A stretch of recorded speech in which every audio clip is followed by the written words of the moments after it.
আম্মা গ্রুপ, ভাইয়া গ্রুপ। এবং এই দুটা গ্রুপের মধ্যে কি কোনো রকম মানে এখানে দ্বিমতের জায়গা তৈরি হচ্ছে, বা এখানেও কোনো দুটো গ্রুপকে বা দুটো গ্রুপ করার একটা চেষ্টা হচ্ছে, এরকমও কি কিছু চলছে আসলে? একটা গ্রুপ বলছে সফট হও, একটা গ্রুপ বলছে একটু শক্ত হতে, এরকম কি কিছু চলছে? না, আমার কাছে মনে হয় না যে এখন বিএনপির মধ্যে আর কোনো বিভাজন আছে। তবে আনিস আলমগীর যেটা বলছে সেটা ঠিক, যে ডক্টর ইউনূসের ব্যাপারে একটু সফট হওয়ার জন্য বলছে, যে আলাপ আলোচনা করেই যাতে বিষয়টা যায়, আর যাতে আন্দোলন সংঘাত, যাতে কোনো অনিশ্চয়তা তৈরি না হয়। কারণ অনেকটা সময় তো পার হয়ে আসছে, প্রায় 17টা বছর তারা এই অনিশ্চয়তা অবস্থাটা পার করছে।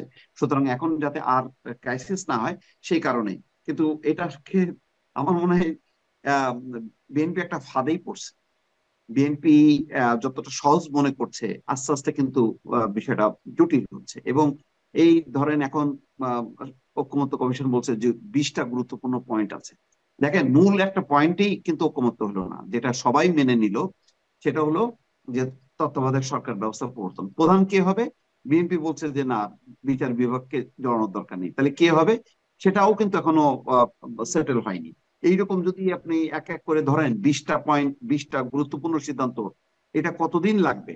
এটা কোনো ঠিক নেই। আমার মনে হয় যে বিএনপি আগে যে অবস্থানটা ছিল, যে চাপ দেওয়ার যে অবস্থানে ছিল, ওইটাই রাখার দরকার ছিল। এবং এটাকে পপুলার করার দরকার ছিল। কারণ দিনকে দিন কিন্তু বিএনপি এখন আহ অবস্থাটা হলো এই, বিএনপি নেতা কর্মীদের সামনে কিন্তু কোনো আর কর্মসূচি নাই। তারা নির্বাচনকে সামনে রেখে যে তারা সংগঠিত হবে, ওটার বদলে যখন দেখছে আচ্ছা ঠিক আছে, নির্বাচন যখন হয় হোক, আমরা আমাদের আখের গুছাই, এই করতে যে কিন্তু বিএনপির এখন আস্তে আস্তে তারা এই মনে করছে যে আমরা তো একভাবে ক্ষমতায় আছি, মানে প্রশাসন পুলিশ তো আমাদের ভয়ে তটস্থ থাকে, তো সুতরাং আমরা চালাই যাই।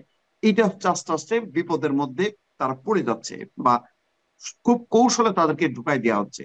পরে কিন্তু এই জায়গা থেকে বের হয়ে আসা তাদের জন্য খুব কঠিন হয়ে যাবে। এবং আমি তো বলছি তো, যে যেভাবে চলছে তৃণমূলের বিএনপি, সেই তৃণমূলের বিএনপির উপর নিয়ন্ত্রণ ইতিমধ্যে আমার ধারণা যে 50% তারা মানে হারাই ফেলছে। এবং আরো যখন যাইতে থাকবে সময়, তত আরো বেশি হাত ছাড়া হবে। এবং সেই সুযোগের অপেক্ষায় হয়তো মহল বিশেষ অপেক্ষা করছে। ফলে আমি মনে করি যে বিএনপি একটা ট্র্যাপের মধ্যে পড়ছে। তারা তাদের যেই ডিসেম্বরের মধ্যেই নির্বাচন, ওই দাবিতে তাদেরকে ঐক্যবদ্ধ থাকা উচিত ছিল। এবং ডক্টর মোহাম্মদ ইউনূস বাধ্য হতো।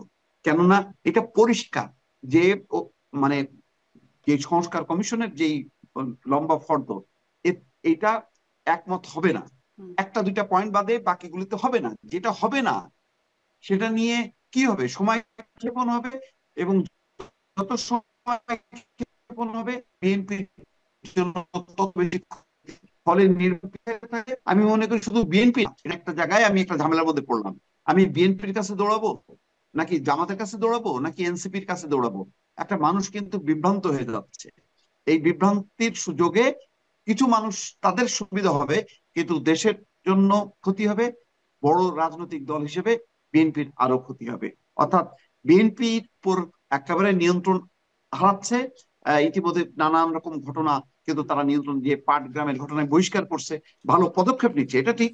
বিএনপির একটা দিক হলো যে আগে যেটা হতো, যে আমরা দেখতাম যে অনেক বেশি গণমাধ্যমে আসার পর তারপর হয়তো কিছু স্টেপ নিত আহ, শাসক দল, অর্থাৎ আওয়ামী লীগের আমলে। এখন কিন্তু সাথে সাথে তারা অ্যাকশন নিচ্ছে, কিন্তু অ্যাকশন হুম।